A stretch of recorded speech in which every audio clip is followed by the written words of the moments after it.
eyo bwe tuba tuvuddeyo ebya John Black tukkiride mawulire amalala mangi nnyo wano mu kibuga Kampala. My name is One the King himself nga tenkola ne mwana mulenzi Sir Lawrence abeera ku kamera ate aba King Montage matematema ebifaananyi bino. Genda wansi awo subscribing tulabe ekintu kino muno tukiteeka ku level eddako. Amawulire mangi agagenda mu maaso naye tutandike ne Julie aliya mwana mulenzi amanyiddwa nga Jacob Omutuuze. Jacob Omutuuze mukozi w'oku radio era nga amanyiddwa nga DJ Jacob Omutuuze akola ku Dembe FM. Yavaayo ebiseera emabega n'agenda mu byobufuzi nga bino baleetako no ku story ye ate alaba mboozi eyo genda awo wansi waliwo link olabe emboozi ya Jacob Omutuuze n'engeri gyambaddemu mu music industry. Kati olutalo lugenda mu maaso Jacob Omutuuze first of all bamumma kaadi ya NUP. That is National Unity Platform ya Bobi Wine. Bajjimuma kuba kansala bwe Mbunamwaya n'akitwala ize n'agamba yagenda kujja come what may. Si ekeka gwe bamma kaadi bamma Jacob Omutuuze Khalifa Ganaga Chameleon ne twale tuli abamumye kaadi Jackstar ne bamumma kaadi then n'omukulu amanyiddwa nga Mubiru James ngembadde mujja mu following stories no bamuteeka ategye ku wa Lord Councillor LC3 side zedi nga manzo tesegana. Kati ensonga ziri bwe ziti waliwo olutalo lubaluseewo wakati wa Jacob Omutuuze n'omwana mulenzi amanyiddwa nga Kasuku Kukuwazabanga ne mwana mulenzi amanyiddwa nga Eddie Sendi. Eddie Sendi banoonona ne Kasuku bakola program emu ku Dembe FM era nga program eno emanyiddwa nga Talk and Talk every Saturday, the mighty Talk and Talk every Saturday era nga eno yaviirako n'omukulu Kasuku okola nga akubibwa ebikonde Eddie Sendi okola nga avumibwa ate ne mwana mulenzi oli omulala mwerabidde erinnya lwakwata linnya era common ali awo bwatyo oyo munene mwerabidde erinnya. Kati munnange Jacob Omutuuze agamba muno abakulu bano ababiri bamwesibidde okulaba muno bamulemesa okwesimbawo bamwogerera ebigambo okuli omukulu Kasuku ne Eddie Sendi n'olukongolo yalutadde nnyo ku Eddie Sendi agamba omusajja ono abbye ssente z'abayimbi bangi.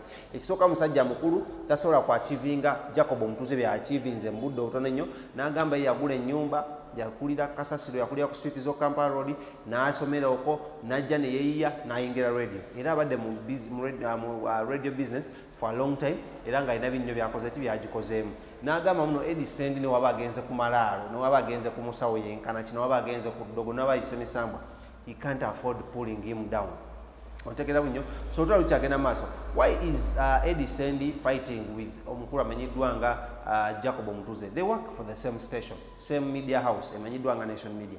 Why is Kasuku wabula buulira muno waliwo entalo ezigenda mu maaso, internal wars ezigenda mu maaso mu Nation Media wali ku Dembe FM era nga zino internal wars ziri between abakozi ba radio emanyiddwa nga ya Dembe FM okuli omukulu Kukuwazabanga okuli omukulu Eddie Sendi okuli omukulu Jacob Omutuuze Senga Justin Nantume ne omukyala amanyiddwa nga Bina Baby. Kiri the old versus the new abasooka ku radio eno n'abapya abaze ku radio eno beeremesa beerwanisa okyayire entalo zirya kati entalo zavudde mu kubeera mu intern zigenza ate mu external nti kati Eddie Sendi ne Kasuku they are decampaigning omukulu amanyiddwa nga Jacob Omutuuze. First of all bagamba muno is incapable tasobola kukulembera abantu be Bunnamwaya.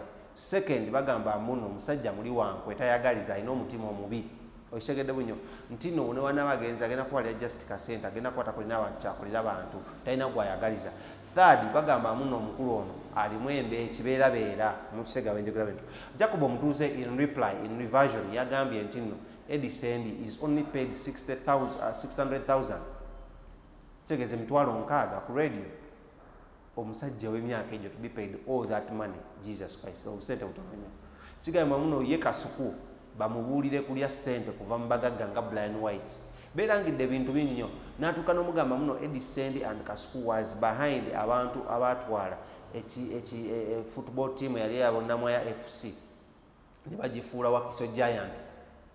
Okitegedde bunnyo mbuno be bantu be bamu abo abadde balemesa Bunnamwaya okukulaakulana. N'agamba yalina ennyumba e Bunnamwaya yagigula muntu yoze n'agamba akoledde agogodde emyala gy'e Bunnamwaya but these people can't see that. Okitegedde so entalo zikyagenda maaso between these two era nga actually between these two parties eri Jacob Omutuuze ne Kukuwazabanga Semanengene n'omukulu amanyiddwa nga Sendi tugenda kuba tubigoberera. I'm finding out okulaba muno ofuna omukulu amanyiddwa nga Jacob Omutuuze tulemuko naye tuwogeremuko nga ne Wetero Baita ne Eddie Sendi ne Kuku naye ngenda kuba mu meetinga so that twogera okwogeramuko ku the gist where is the problem coming from. Ekisooka Kukuwazabanga Kasuku tagenda kwesimbawo wabula ayinza okwesimbawo eri mu bujja. Ekyokubiri Eddie Sendi ne talina intentions za kwesimbawo so lwaki balwanisa omusajja avuddeyo okuba nga yeesimbyewo. Sentalo zikyagenda mu maaso ate on the other side ye Khalifa akyasirise Jackson naye yavuddeyo naye n'agamba muno naye asirise about bino nebyokumumma kaadi so bagaye bagenda kujja Cam Watmey. Khalifa yafulumyeza ekiwandiiko ekigamba nti agenda kujja ku bukulembeze bw'eggwanga Uganda as an independent, tagenda kugira mu kibiina, naye abasinga bagamba Khalifa ayinza okuba yalidde. Kituufu Khalifa yalidde teyalidde, nze naawe tugenda kwatongera byanalyzinga wano wenyini ku Celeb Jazz. Genda wansi awo obeere ng'osubscribe. My name is the one, the king himself. Tugenda mu stories ndala nkoze ne mwana mulenzi Lawrence Stories yabeera ku kamera Solaja Paponi Sofa bakyali bange ab'e Saudi Arabia, bakyali bange ab'e Kenya, bakyali bange ab'e Uganda, mwena mwena mwena mbaagala nnyo. My name is the one, the king himself.